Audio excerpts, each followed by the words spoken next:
wasalaatu wasalaamu ala alhaadi al amin sayidina wa maulana muhammadin il makin wa ala alihi wa sahbihi wa xadimihi zawi ridwan wa tamkin.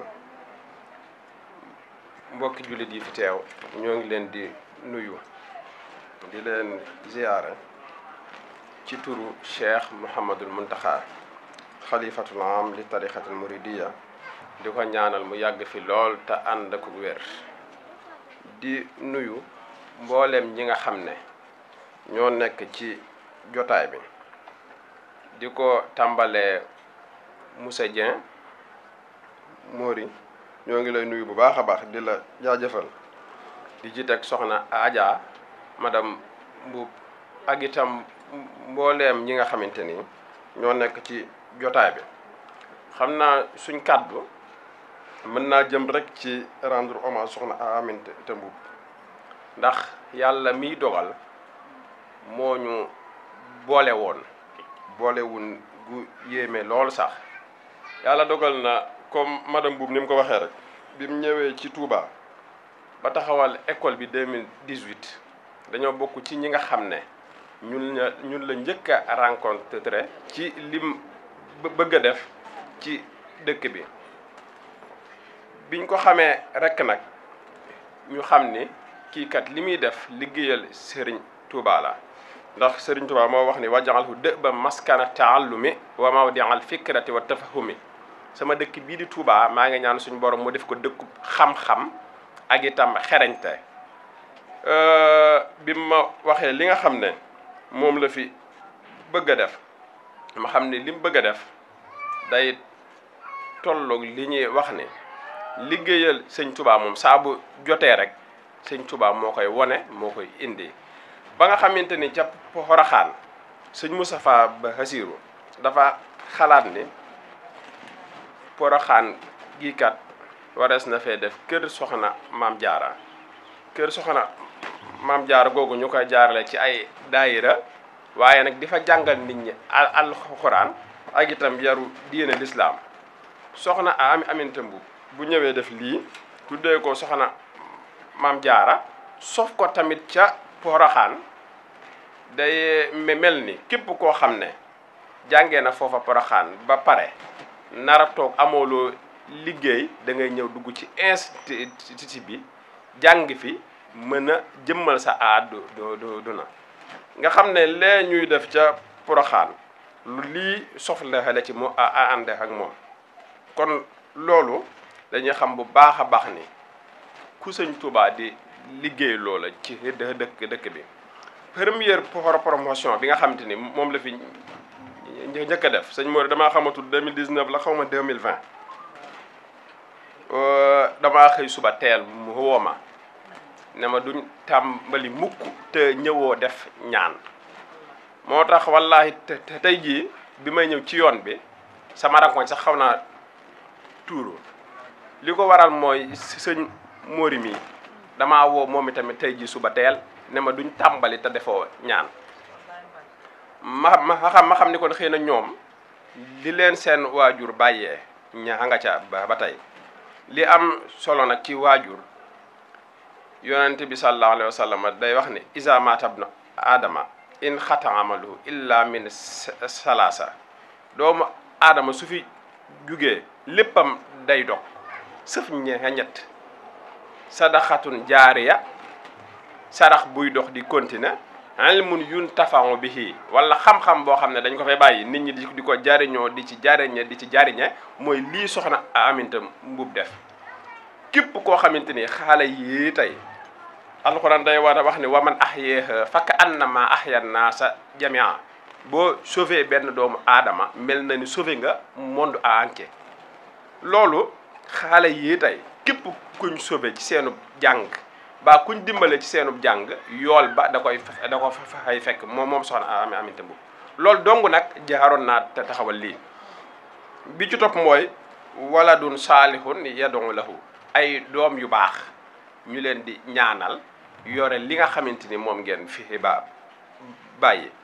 loolu dañ koy sagoo bu baax a baax ci jëmmi soxna Adja mi ak Moussa Dieng. defe naa ni bi soxna si defee école bii ci Touba defe naa xaw ma benn at la ci rek ñaar mu woolu ma bi ci at mu njëkk ba dama xoolu ne ma sëñ Bass dama bëggoon de nga ñëw fi tey ma ñëw fi ñu bokkandoo toog ci bureau bi mu ne ma dama lay présenter sama doom jii di Moussa Dieng ndax ma nga nekkoon ca bitim réew di fa liggéey am na fa teraanga waaye dama ko ne na bàyyi léppam ñëw fii jàppale ma mu ne nag loolu dama la koy seedeel ci bureau bi tey loolu rek a taxoon ma woolu la ñaareel bi maa fa ñëwaat mu ni ma dama bëggoon man fii may wax ak yow nii jaaratuma may wàccati ci école bi yow ak Mori dem leen ngeen waxtaan école baa ngoo noo leen ko bëggee doxee leen ko noonu defe naa biñ paree ba noppi Mori boo fàttalikoo soxna si wàccut ba tey dañoo dem ca kaw fekk ko fa waxtaan ak moom man jàpp naa ne xëy na boobooy sama gise gu mujj ak moom ñaareel bi nga xam ne xëy na wàcc na liggéey ab diir biñ ci tegee ay at ma xaw a sàggan loolu gëj ci école bi wallahi dama tëdd guddi mu feeñoo ma jëmmi soxna Adja ne ma sëñ Bass da ngaa gëj ci école bi ba ma xëyee suba teel laa xëy ñu xëw ci école bi ma xam ni ko xëy na soxna sa de lii mu doon def lii mu taxawal nii du hasard te itam liggéeyal si sëñ Touba dëgg la li ci tegu rek mooy xëy na képp ku fi jaar liñ lay ñaanal te di ko yaakaar bu wér a wér mooy di nga am barke lenn rek xëy na moom moo ci am loo xam ne dama ko waxoon ca xale ya première promotion bi loolu laa leen waxoon loolu laa leen waxaat lii rek dama naa leen yéen tubaab bi yéen wax ni qui aime bien châtie bien képp koo xam ne xëy na lii muy def ci école bi bëgg na ko rek dina ci am réussir bu mat sëkk wasalaamaaleykum wa rahmatullah. Alhamdulillahi rabbil alamin. Merci beaucoup, je dirais en commençant. Merci monsieur le directeur, chers marraines, monsieur les invités, chers professeurs, chers chefs religieux, mais aussi chers apprenants, surtout les sortants. Sachez qu'aujourd'hui, au nom des partenaires que nous sommes, que ce soit l'hôpital Ndamatou, que ce soit l'hôpital Matlaboul Fawzeyni ou l'hôpital Cheikhoul Khadim, je parle en leur nom. C'est avec un immense plaisir aujourd'hui que nous sommes venus fêter avec vous la remise des diplômes de nos chers élèves. Et mon message serait exclusivement réservé à vous, chers apprenants. Sachez que c'est un début d'un grand commencement. Vous avez choisi un métier qui est la science de l'homme.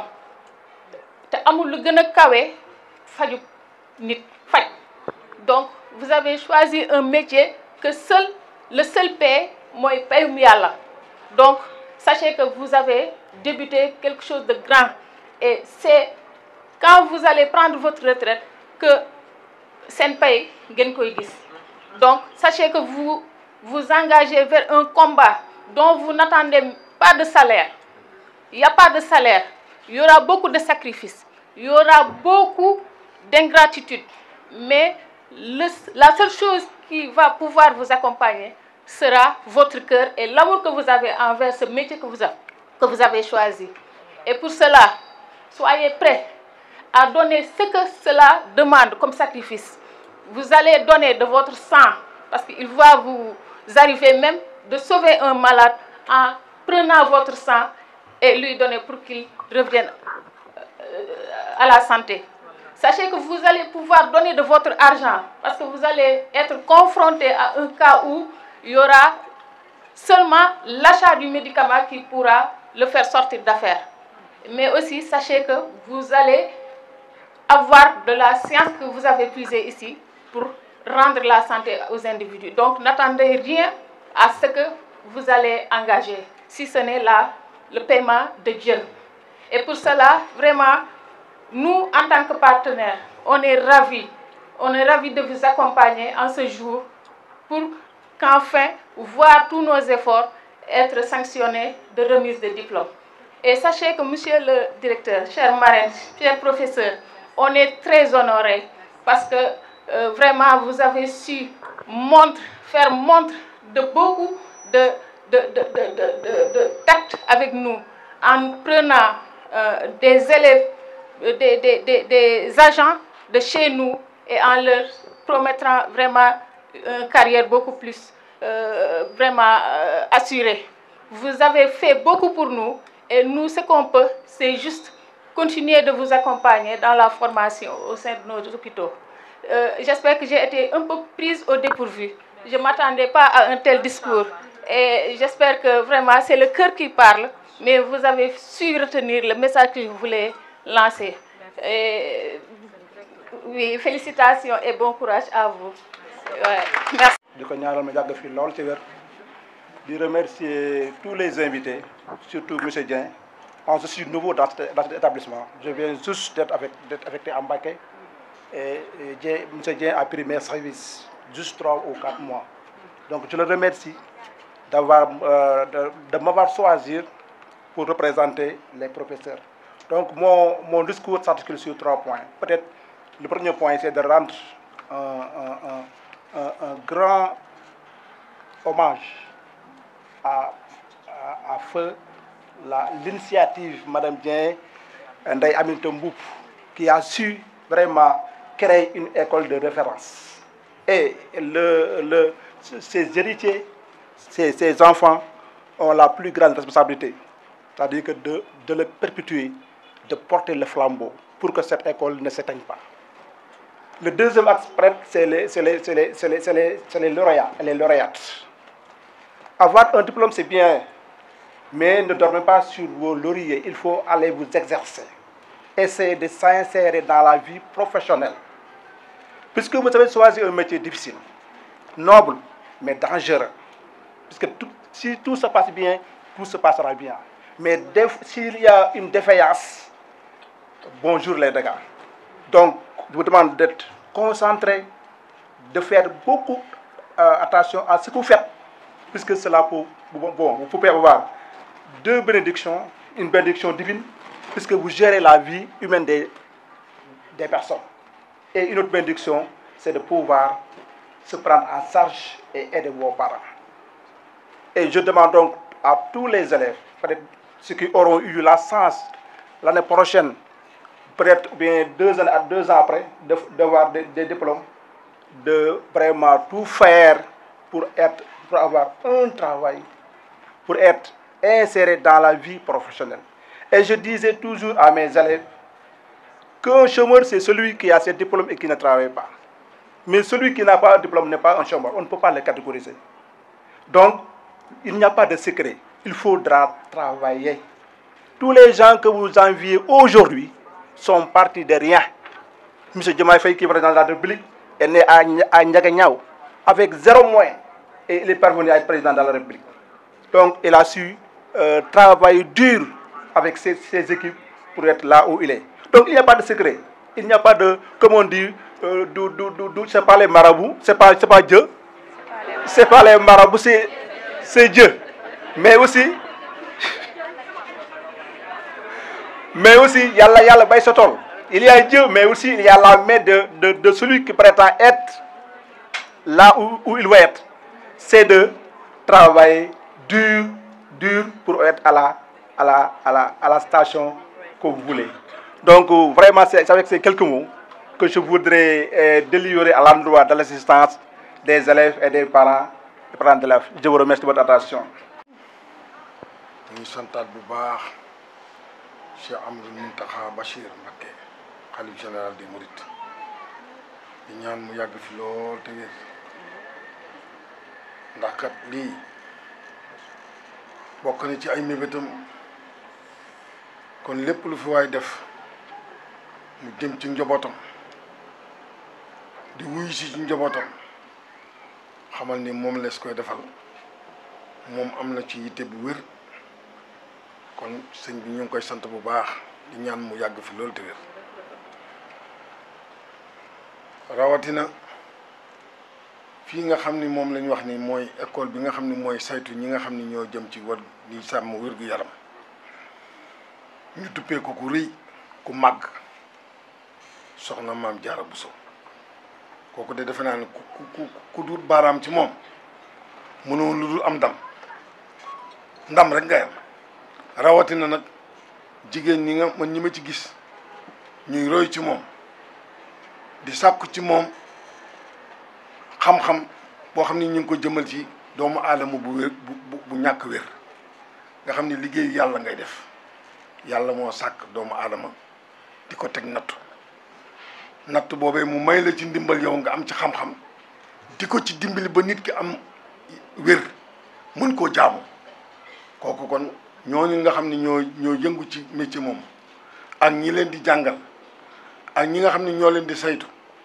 ba tax loolu lépp ñu am ko kon ñooñu war na noo xam ni yàlla mën leen di ñàkk a jàppale rawatina Serigne Touba dëkk bii nag lu fi waay def lu fi waay indi ci lu baax Serigne Touba lay fayal boppam sëñ bi moo ni bale sax boo ko defee fii ci dëkk bi mètre boo ko balee amel naa la njukkal te dinaa la fay rawatina nag nga yore bakkanu doomu aadama nga di ko saytu ba mu delloo si am xelam ba mën a jaamu yàlla loolu ku koy defal ci biir dëkk bi nga xam ne Serigne Touba nga fi la ne kon kenn amul sa pay Serigne Touba yàlla na leen fay rawatina ñi nga xam ni ñoo yore xam-xam bi di leen ko jox muy dugg ci seen mémoire ñooñu aussi yàlla rek leen mën a fay ndax Sëñ Tuubaa moom ay mbiram tànki kanam rek la am